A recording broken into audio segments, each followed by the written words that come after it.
अंदर। कढ़ाई बाहर धुलना जरूरी नहीं होता, पर अंदर धुलना जरूरी है। ऐसे ही शरीर में बाहर साबुन लगाना जरूरी नहीं है, पर मन को धुल लेना बहुत जरूरी है। तन को धोया मगर मन को धोया नहीं, बाद गंगा नहाने से क्या फायदा। तो अब आप लोग आखिरी बार गंगा जी जाइएगा, और गंगा नहाने के बाद आपकी अंदर की बुराइयां साफ होनी चाहिए, अंदर का मैल धुलना चाहिए। कौन कौन? अच्छा, मैल किसे कहते हैं? अंदर मैल को क्या है बताओ, आप बताओ, मैल किसे कहते हैं? भैया जी, ओ भैया बताओ, मैल किसे कहते हैं? गंदगी, जो मन गंदा होता है, लोग कहते तेरा मन गंदा है। गंदा मन कैसे होता है आप बताओ? किस चीज से मन गंदा होता है? वो कौन सी चीज है जिससे मन गंदा हो जा? बताओ बताओ। प्याज? हाँ, अब हम बता रहे हैं किस चीज से मन गंदा होता है।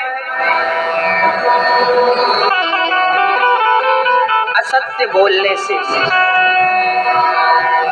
पहली सीढ़ी है असत्य।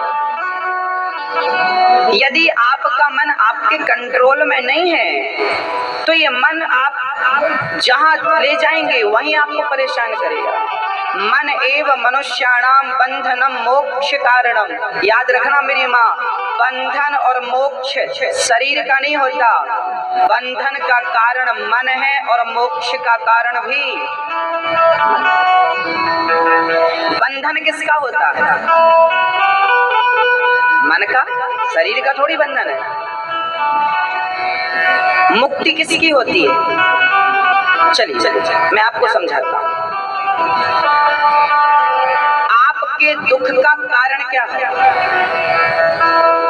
आपके पास पहनने को कपड़ा है, खाने को रोटी है, गुजारा करने को घर है, चलने को गाड़ी है, तो पैसे भी हैं, आपका गुजर बसर चल रहा है कि नहीं? पर मन कहता है नहीं नहीं, बड़ी गाड़ी होनी चाहिए। मन कहता है बड़ा बंगला होना चाहिए। मन कहता है बड़ा कोठी होनी चाहिए। मन कहता बड़ा पूरे होशंगाबाद में हमारा वर्चस्व नाम होना चाहिए। नया कह लो। कौन चाह रहा है ये सब? आप पूरी जिंदगी मन की गुलामी कर रहे हैं, मन की इच्छाएं पूरी करने में लगे हैं आप लोग। आप ध्यान से सुनिएगा, आप जितने यहाँ बैठे हैं लगभग 99% लोग या जो सुन रहे हैं, आप और हम सभी लोग अपने मन की इच्छाएं पूरी करने में लगे हैं।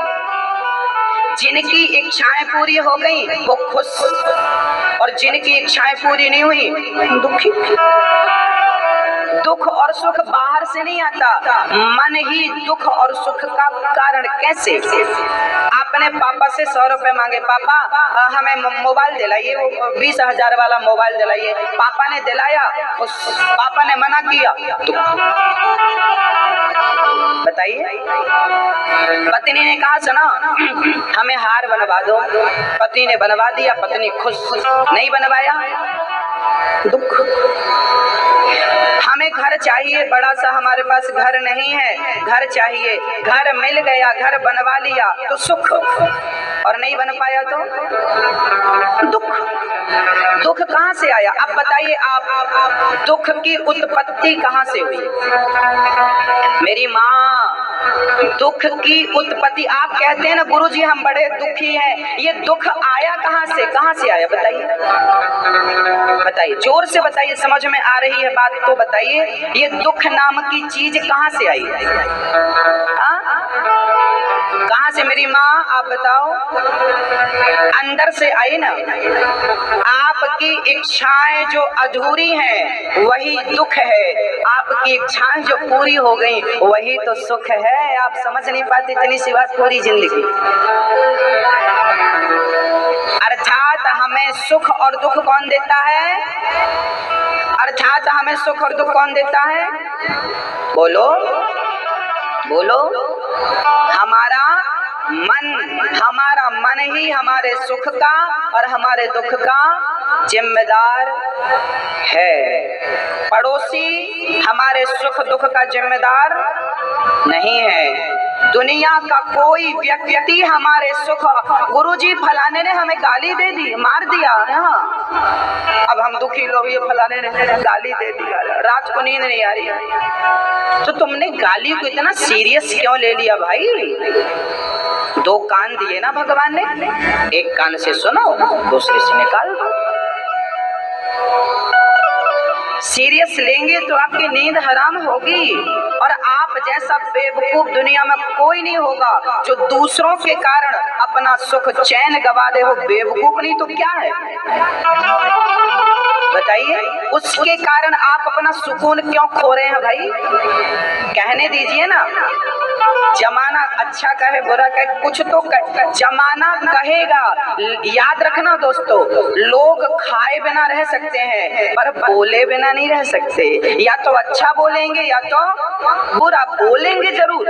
और आप इनके चक्कर में, लोग कहते हैं ना जमाना क्या कहेगा, लोग क्या कहेंगे, चार लोग क्या कहेंगे। चार लोग कुछ नहीं कहते, मरने के बाद बस एक ही आवाज आती है कि राम नाम सत्य, यही कहेंगे लोग इकट्ठे होकर, राम नाम, ये लोग कहेंगे। लोगों को कहने दीजिए, कुछ उनको भी काम दीजिए, बेचारे निकम्मे बैठे हैं घर पे, कोई काम धाम है नहीं, कुछ काम दीजिए उन लोगों को, बेचारे वो भी कुछ कहते रहे। सारा काम आप ही क्यों कर लेते हैं? कुछ कुछ काम दीजिए उन लोगों जो कह रहे हैं ना, कहने दीजिए। मन ही बंधन है, मन ही मोक्ष है, मन ही संसार में डुबाएगा और मन ही भवसागर से पार लगाएगा। ये बात समझ लीजिए, गांठ बांध लीजिए। एक उदाहरण और देता हूँ। लोहे का एक टुकड़ा पानी में डालो, क्या होता है? लोहे का टुकड़ा डूब जाता है। पर वही लोहे का टुकड़ा नाव में लगा है। जहाज तो लोहे की बन रही है आजकल। लोहे का टुकड़ा पानी में डूब जाता है पर लोहा हजारों टन जहाज में लगा है, समुद्री जहाज में। आपके नर्मदा जी में हजारों नाव होंगी, उनमें भी लोहा लगा, लोहे की कील लगी है। क्या वो डूबती है? बोलो मेरी माँ, क्यों नहीं डूबती?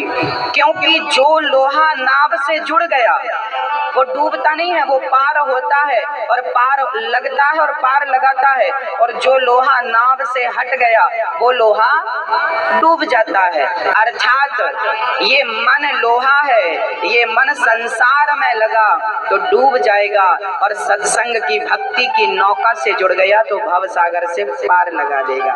मन ही पार लगाएगा, पड़ोसी पार नहीं लगाएगा। मन ही पार लगाएगा। गुरु मार्ग बतला सकता है, गुरु के बताए ज्ञान को मन पर, बुद्धि पर, विवेक से धारण करना पड़ेगा। उस मार्ग पर चल करके भगवत प्राप्ति आपको करनी पड़ेगी। मन ही दुख है, मन ही सुख है ना मेरी माँ? तो आपके दुख का कारण आपकी सास नहीं है, जो आप कहती रहती हो ना, सास ने दुख दिया, सास ने, बहू ने दुख दिया, बेटे ने दुख दिया ना। आपकी तमाम इच्छाएं आपके दुख का कारण है। इसलिए क्या त्यागना है? अपनी इच्छाओं का। सास, हमारे बुजुर्ग कहते हैं, जितना चादर हो उतना पांव पसारो। संतोष का चादर छोटा है और कामनाओं के पांव लंबे हैं तो पांव तो बाहर जाएंगे। इसलिए हमारे बुजुर्ग कह गए हैं, कौधन गजधन बाजधन और रतन धन खान, जब आवे संतोष धन सब धन धूरी समान। सबसे बड़ा धन है, सबसे बड़ा धन, उसका नाम बताओ। सबसे बड़े धन का नाम बताओ। संतोष। जिसको जितने में संतोष हो जाए वो वही सुखी है। और नहीं तो करोड़ मिल जाए, आपको संतोष ना हो तो क्या मतलब? हाँ हाँ, तो मन बड़ा अच्छा है और मन बड़ा बुरा है। तो गंगा जी जाना है अब की बार, तो क्या साफ करके आना है? एक 10वीं क्लास का बच्चा उसने 6 सब्जेक्टों में 5 सब्जेक्टों में 100 में से 80 नंबर पाए, बस एक सब्जेक्ट में 100 में से 31 नंबर पाए, जबकि पास होने को 33 नंबर चाहिए था, 33, 2 नंबर कम है। आप बताओ कि उसे पास कर दें या फेल कर दें? क्या करना चाहिए उसके साथ? पास करें या फेल करें? बोलो ना, पास हो ही नहीं सकता वो। नियम सबके लिए है, 2 अंक कम है, नियम कहता है उसे फेल कर दो। परंतु जब आखिरी कॉपी मास्टर जी जांचेंगे, हेड मास्टर प्रिंसिपल, उन्होंने देखा कि भाई सारा सब्जेक्ट तो बढ़िया है, मात्र 2 अंक एक सब्जेक्ट में कम है, तो मास्टर जी अपनी तरफ से 2 अंक देंगे, जिन्हें हम ग्रेस कहते हैं, कृपांक कहते हैं। क्या कहते हैं? कृपांक। मास्टर जी अपनी ओर से 2 अंक देकर उसे पास कर देंगे और उसका साल बिगड़ने से बच जाएगा। बस भक्तों, जैसे मास्टर जी की कृपा से बच्चा पास हो गया, वो होने लायक तो नहीं था पर हो गया, ऐसे ही हम मनुष्य बनने लायक नहीं थे। ईश्वर ने हम पर भी कृपा के 2 अंक जोड़ दिए और उन्होंने हमें मानव का तन दे दिया कि जाओ, तुम्हें एक मौका दे रहे हैं आत्म कल्याण करने का, भव सागर से पार जाने का। ये मानव का तन एक मौका है उस ईश्वर को प्राप्त करने का। इस शरीर को पाकर उसे ना पाया तो इसे पाना व्यर्थ हो गया। इसको पाना तब सफल है जब इससे उसको पाया जाए। 1 2 पहली सीढ़ी ये है, दूसरी सीढ़ी वो। ये पहली सीढ़ी आपको प्राप्त हो गई, बस एक ही सीढ़ी चढ़ोगे गोविंद मिल जाएगा। अब वो सीढ़ी चढ़ जाओ तो है। हम उलझ कहाँ जाते हैं? हमारी समस्या क्या है? एक राजा था, एक आपकी घटना बोल रहा हूँ, बहुत ध्यान से सुनना मेरी माँ। हाँ मैया जी, नींद आए तो लोरी भी सुनाता हूँ मैं आपको, बोल देना, बढ़िया लोरी सुनाऊंगा आपको। नींद आए तो सुना देना और ना आए तो भी सुना देना, बोल देना। हाँ बोलो राधे राधे। मैया जी, एक राजा थे। वो राजा जंगल में एक मंदिर बना के रखा था उन्होंने, और रोज भगवान कृष्ण की पूजा करते थे। 4 घंटा रोज निकालते थे और रोज माला जपते थे, श्री कृष्ण श्री कृष्ण श्री कृष्ण श्री कृष्ण श्री कृष्ण, हरे राम राम राम हरे हरे, हरे कृष्णा कृष्णा कृष्णा हरे हरे। बोलो नारायण, जोर से बोलो, नारायण नारायण नारायण नारायण नारायण नारायण। बस श्री राजा रोज वहां जाते और प्रेम पूर्वक ध्यान लगाकर बस भगवान की भक्ति करते। एक दिन भगवान प्रकट हो गए, राजन मैं आपकी सेवा, आपकी भक्ति, आपके प्यार से बहुत प्रसन्न हूँ, मुझसे वरदान मांगिए। राजा के भगवान ने कहा कि मांगो, तो राजा ने कहा प्रभु मुझे एक ही वरदान दो कि मेरी पूरी प्रजा को आप दर्शन देकर उनको भी कृतार्थ कर देंगे, आप सबको दर्शन दीजिए। भगवान ने कहा राजन मेरी भक्ति आपने की है, मुझे आपने बुलाया है और अपनी प्रजा को दर्शन दिलाना चाहते हैं। तब राजा बोले प्रभु मेरी प्रजा आपका दर्शन कर लेगी, लेकिन राजा का परम धर्म है कि वो अपनी प्रजा का कल्याण करे। आपका दर्शन मेरी प्रजा कर लेगी, उनका कल्याण हो जाएगा। मैं सबका कल्याण चाहता हूँ। सर्वे भवन्तु सुखिनः सर्वे सन्तु निरामया सर्वे भद्राणि पश्यन्तु मा कश्चित् दुख भाग भवे। मैं सबका कल्याण चाहता हूँ ना। तो भगवान ने कहा ठीक है, कल ठीक सुबह 10 बजे आप अपनी पूरी प्रजा को मेरे पास लाना, मैं सबको दर्शन। अब देखिए राजा गए, नगर में ढिंडोरा पीटा, कल 10 बजे चलना है, 10 बजे मिलेंगे, मतलब सुबह 6 बजे रेडी हो जाना। अब जैसे फ्री में भगवान मिल रहे हो, बिना मेहनत के, वो छोड़ेगा क्या? अब बच्चों से लेके बूढ़े तक तैयार हो गए और बड़े बाजे गाजे के साथ कीर्तन चालू हो गया। श्री कृष्ण गोविंद, सारे लोग सब तैयार, राजा आगे आगे, पूरी प्रजा पीछे पीछे चल पड़ी। जंगल में भगवान दर्शन देने वाले हैं। श्री कृष्ण गोविंद हरे मुरारी, हे नाथ नारायण वास, चल पड़े श्री कृष्ण। जैसे ही प्रजा आगे चली, जंगल में प्रवेश हुआ, वैसे ही गांव वालों को पैसों का ढेर नजर आ गया। पैसा ही पैसा, पैसा ही पैसा। अब गांव वालों ने ढोलक मजीरा छोड़ दी, कीर्तन भजन छोड़ दिया और सीधा पैसे के ढेर पर जाकर चढ़ने लगे और समेटने लगे, पैसा पैसा पैसा।